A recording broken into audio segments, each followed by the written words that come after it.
Married at First Sight, and this is the final episode, y'all. Where are they now? And I'm going to talk about all four couples in this one video, but before I get into it, this is going to be the last time I talk to some of y'all before the next season starts, and I just want to say from the bottom of my heart, thank you to all of you who have watched my videos with me, laughed at me, who have given me advice on how to grow my channel, how to make my videos better. I know I'm a struggling YouTuber. I didn't know what I was doing. I'm an old woman in this field. So I appreciate all of your support, always dropping down in the comments to help my algorithms. As people have told me, I need comments so I can grow my channel. Thank you, thank you, thank you. And each day I get a couple of new subscribers. I appreciate that. Please do share my channel with some of your friends, so that next season I'll even be able to have more people in the party listening. But this has been a joy for me. I really have enjoyed it. I really started off doing these YouTube videos because honestly, in my friend circle, I didn't have anybody who watched Married at First Sight. And I didn't have anybody to talk to about it. So I said, I'm going to hop on this video and I'm going to just start talking. And ever since then, I've met some new friends, and those friends are you guys. Whether you like my videos or you watch to come and tell me what's wrong with me. But I ain't Jasmina. I ain't Jasmina. I can look in the mirror and know when some stuff I was doing was wrong. But anyway, thank you from the bottom of my heart. I'm going to get into this video because this is going to be my final sign off from this season. I don't even know if I'm going to follow any of these people on IG. Honestly, I think if I do, it may be just be Katina and Olajuwon because they actually were so near and dear for my heart. And I really, really rooted for them all season. But some of the other couples, to be honest with you, I need to close the chapter because some of it was a little bit too traumatic for me. So that's it. Let's get into it though. First of all, we're going to talk about Katina and Olajuwon, and I'm calling their little segment on this video Real Love because I think these two put in the real hard work. They both really, really tried. I'm so happy to see on this Where Are They Now that they were still together, that they're still professing their love together for each other.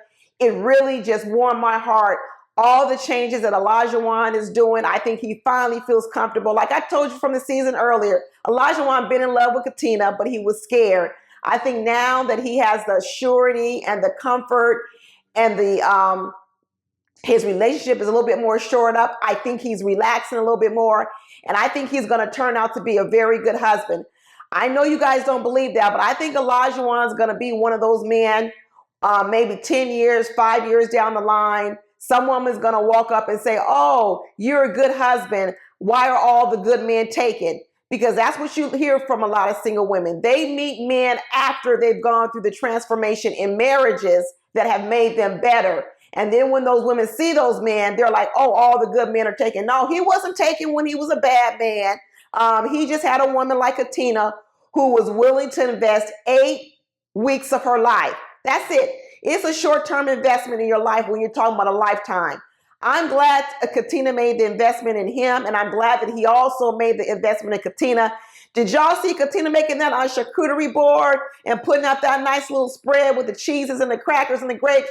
You go ahead on, Katina girl. You becoming a real nice housewife, ready to entertain and everything. All that food blog you doing on presentation and understanding presentation, you're going to be throwing some nice dinner parties. And I'm going to be in Boston later on this year. You want to invite me to your next dinner party, Katina? I am so happy for these two. I wish them well. I see they're coming into some of the areas in which all married couples do in the beginning. And that is the balance between being with each other, but still having some other life. In the beginning, you're all up on each other, your spouse. And the next thing you know, you're like, dang, I need to breathe. I need to get out the house. I need to spend time with someone different. That's a normal phase of marriage.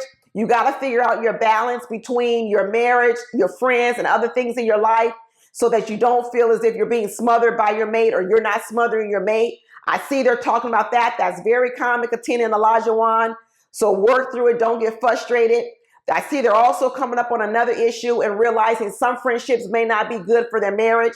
They alluded to the fact that it's hard being around so many other people when their marriages are falling apart. Married people, you got to go and get yourself some married friends. Doesn't mean you drop all your single friends, but you need to have some married friends as well. Katina and Olajuwon are now going to have to do some work to round out their married friends. And let me tell you something. Don't do what I did. I waited for it to happen organically, like people just got married and then they became a married friend of mine. No, you actually have to go out and make new friends with married people because sometimes they don't exist in your circle. I'm glad they put in the work. I'm glad they didn't feel like 8 weeks. They didn't feel like fools trying to help each other move along. Olajuwon helping Katina to develop some more wife skills, as he called them, such as cooking and cleaning, which those are some wife skills. Doesn't mean that's all that's to her. And then also Olajuwon helping, and then also Katina helping Olajuwon realize that he needs to talk to her a different way and have conversations with her quite differently. And there's just some things that he can't say to her. I'm glad she had the patience. I know this new generation. My old generation says that these new generation, they feel entitled. They want everything right at the doorstep. You know, my generation, we were called the microwave generation because we so-called wanted it quick. I call this generation, they don't even wait for it. They want it fully baked, cooked, everything at the door. They're the Uber generation, Uber Eats, Grubhub. Well, when the show's at the doorstep, they don't even want to have to put it in the microwave or cook it. They don't want to have to do nothing.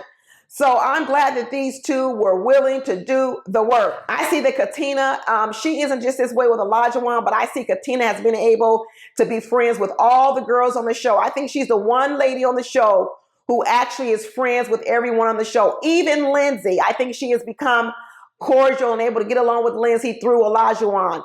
Everyone else seems to have a problem with various women on the show. And that's a testament to who Katina is. And that's why I think these two have always been a good couple, because I think Katina brings an emotional intelligence to the conversation that is unparalleled by a lot of women. So I give a lot of the credit to Katina and this couple still making it. And I think Olajuwon even does that, because even in this episode, he says, Katina guides me every single day.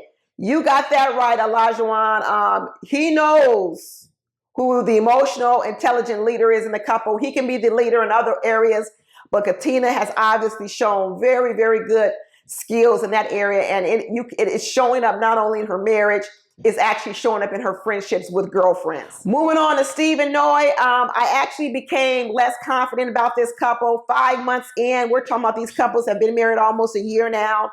And Noi still hasn't moved in with Steve. And you guys know I'm an ex-engineer, so I can do a little math.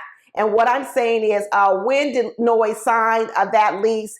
Because between being accepted on the show, being on the show, decision day, and now, more than a year has passed. So what was she, in a 2-year lease? Did she re-sign a lease in the middle of this series? Because her lease should have been up by now. She seems to be making a lot of excuses to move in with Steve. A subway tile on the kitchen, you need that to move in. You need to not move in until he says for sure he wants 3 kids. Noi has a lot of excuses, and she is showing me that she really hasn't grown anymore, even in these 5 months. Noi is still the person whereby it's all about her, what she wants. I'm not for certain how these two are going to work out, but I can tell you that not living with your spouse for 5 months is not a good recipe. It was not a good recipe for Jasmina and Michael, and it's not a good recipe for Steve and Noi. Let me tell you, after this show, there's going to be plenty of women who would love to be with Steve. Plenty of them. And I'm not for sure there's going to be as many men lining up for Noi. There may be some women lining up for Noi, but there are not going to be as many men lining up for Noi. But I can guarantee you, there's going to be plenty of men who's going to line up for Noi. And I suspect that's going to make Noi even more jealous. I don't know if that's going to make her move in. I don't even know if these two are going to make it. I don't know if Steve is going to get tired of this, because one thing that Steve, he is a giver. I have noticed that. I have noticed that every time they're cooking, Steve is the one cooking. Steve is the one babysitting nieces and nephews. Steve is always the one initiating togetherness and doing things for others. Steve was over there helping Mark put together a doggy thing, because now that Lindsay's not around to do work for Mark, he needs somebody to do some work. He doing the same old thing. We'll get to him next. But Steve is a helper, and I don't know if he's going to burn out always bending towards Noi, because I still don't see Noi doing too much bending at all, and she still always has that crunched up face. When you're like, why is her face looking like that? Like her thoughts are different from what she's saying. Like in her head, they're actually negative thoughts, but she's not letting the words come out, but they're actually in her spirit and her thoughts. So I'm nervous about these two. I'm not for sure that they're going to end up making it unless Noi does a drastic change, and unless Steve has more patience than Katina.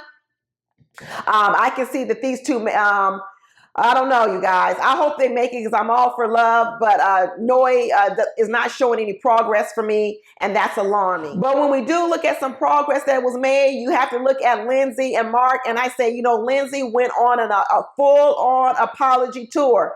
Lindsay's done a couple of things. She got the heck up out of Boston. I do think she needs to do that. I think she needs a fresh start. I think that what she did on this show is going to be life-changing and altering to her life. She can either switch this around for the good, or she's going to become a victim of it, because you know what? TV, these news clips, my videos, everybody's videos are going to live on forever. And every time she encounters a new man and she tells this man that she's divorced and she was on Married at First Sight, that man is going to go and watch her on TV. She's going to have to come up with a compelling story that shows that she's grown and she's changed. Just like when somebody want to get out of prison, they got to show contrition and that they've changed and they've been rehabilitated before they get parole. That's going to be Lindsay. Lindsay not only has to repair herself, she's going to have to repair her public image. And so maybe leaving Boston, moving to California, getting a new job might be a good start, because I can imagine that going back to work, your old job, after you acted a fool on the show like Lindsay did, that's got to change your work environment. That's got to change people's opinion of you. And that probably would interfere with your professional career. So I hope Lindsay continues. I hope Lindsay learns to grow from this. I hope she realizes really problems in her personality. I hope she gets some therapy to help her. I don't think she can do this on her own. And then what I did see on the show, which I really did understand, is that I think Mark and Lindsay would be great friends and not lovers. Because one of the problems that they had on why they didn't work as lovers and husbands is because they both liked the spotlight, and that created competition. And competition in a marriage relationship is horrible. But let me tell you, as friends, they probably could have a good time. They probably could laugh, because you only can take Lindsay in doses. You only can take Mark in doses. But you can't, it's hard to take them for a lifetime, 24/7. And the two of them couldn't take each other 24/7. But at moments where they could laugh and joke, and he could be Mark the Shark and she could be Lindsay off the chain, they probably could have a lot of fun for an hour or two here or there. But a lifetime, So as you saw on this show, they are much better as friends. Who knows if they'll be friends, but they should never get together as lovers and husbands, but just make it fun, lighthearted, and maybe you guys have lunch every once in a while and have a good time. That's it. On to someone who didn't learn a lesson, and that would be Alyssa. She's still the same Alyssa. You know, Alyssa, once again, almost fooled everybody, because in the first parts of the episode, we said, oh, you know, maybe Alyssa isn't that bad. You know, all the girls seem to like Alyssa. We were all dumbfounded by that. How could you be friends with a person like Alyssa? But you know what? I finally got it. Because once the whole debacle happened with Ryan, and somehow she cut Ryan so loose, Alyssa's real problem is she probably is a good person or a nice person when she's getting her way and everything is going the way she wants it. She's nice, she's pleasant, she smiles, she's friendly. I mean, she was warm on the date with Ryan. They actually seem like they have a lot of chemistry. But lurking behind Alyssa is the minute you do something she doesn't like, the minute there's something she doesn't like about you, she's quick to cut you off. And that, unfortunately, is a bad trait for a relationship. Because if you think your mate or your spouse is always going to do everything you want them to do, always going to be the exact person you want them to be, you'll never make it in a relationship. And what Alyssa is showing is she's great at being cordial and nice when everything is going her way. You're doing what she wants. But the minute you say or do anything she doesn't like, or you become something she doesn't like, she's not going to be the person that's willing to stand in the gap, willing to work with you, stick by your side and work through it. She's out the door. She is out the door. And that's what we saw with Ryan. I didn't think Ryan was going to like Alyssa too much anyway, because I know a lot of people didn't like Ryan last season, but I actually did. I like Ryan, and I don't think he's going to want to be with a person like Alyssa, who has no grace, no mercy, no forgiveness in her heart. They show Chris with Olivia. I don't really think that that's going to last. Olivia, to me, is another person who doesn't seem to has learned too many lessons. I always thought Olivia from her season was a little bit mean. I always thought Olivia was rigid in the way that she thought about relationships, and she wasn't willing to expand her mind. And I saw a lot more of that. And I saw kind of that same stuff when she was on the date with Chris. She was still boring. She was still rigid. She's showing up in a turtleneck. I know it's cold outside, but girl, come on. So I don't think that she's learned how to date since even her season. She's probably going to need to go get a dating coach or someone to help her, because she seems to be struggling with the same issues she did. She really isn't. She's pleasant. She's professional. She's whatever, but she doesn't give you that sort of likability in which you would want to spend a lot of time with her. Poor Olivia. Maybe girlfriends do, but she doesn't give off that energy that attracts men. She's going to have a problem dating. Chris will go on. He'll meet another woman and he'll probably be okay. And Michael and Jasmine, I'm leaving them for last because they probably were the couple that I was probably really the most disappointed in, especially Jasmine. I was hoping to see some change in Jasmine with the Where Are They Now, but I didn't see any change at all. Same old Jasmina. She's still able to pick out things in Michael, but never still being able to see any things in herself. She's still talking about, yeah, I'm dating on the phone. So she's still doing the same old thing, forming relationships over the phone.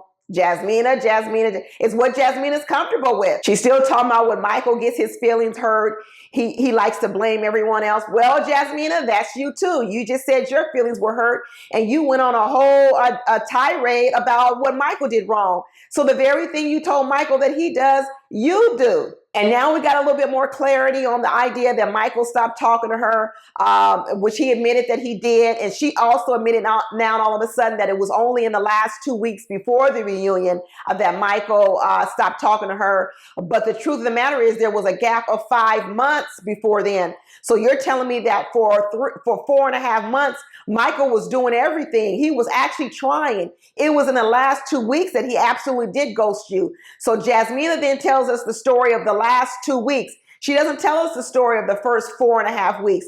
She focuses on the 2 weeks that Michael stopped talking to her to make her story true, but she doesn't talk about the 4.5 weeks. And that's the problem with Jasmina. She doesn't look at what Michael did or anyone does in the beginning or all the good parts. She focuses on the part that when things didn't go in her favor. And so she focused on the last 2 weeks of that relationship. And that's the story she likes to tell. So she can look good and Michael can look bad. I'm glad Michael didn't spend a lot of times arguing with him, because what he realized is it's really just sunk cost. Jasmina is who Jasmina is. Jasmina says she's going to go on and she's going to treat the next husband better. She's learned some lessons. No, you haven't, because you've been on this show doing the same thing and you still haven't acknowledged anything that you've done wrong. In fact, what you said is, I'm not going to let Michael come in here and do this to me. That's actually the same Jasmina. She says she knows what she needs now to do to be successful in a relationship. I don't believe it, because on this show, Jasmina did the same things that made her not ready for a relationship. So I don't believe she knows, because she didn't demonstrate it in Where Are They Now. Jasmina might want to watch this whole series maybe 3, 4, or 5 times. She's also going to need to go to therapy, and she's going to need to get her a new set of friends who aren't willing just to tell her how beautiful she is, how good she is maybe as a friend. She's going to need to get some people in her life that are really willing to tell her some hard truths so that she can make some changes and some movements. And she's going to have to be willing to confront some of these issues and not be willing to just want to be right all the time, because otherwise she's not going to ever grow. Michael, I'm not too worried about. I think he grew a lot on this show. I think when the time comes when he's ready to date again or get in a relationship, I think he's going to be fine. I think he learned a few things he can do differently. And I think he's actually going to probably make a good partner for someone else down the line. But that's it, y'all. I hope you enjoyed all my videos from this season. If you've never subscribed, but you watch my videos, please take this time to subscribe now. I still have a couple other shows I review. I have ones that come on all the time. And hopefully I will see you next season for season 15. That's going to be here in San Diego, which is in my home state of the great California. So let me see what us crazy Californians bring to the screen. Talk to you later. Bye.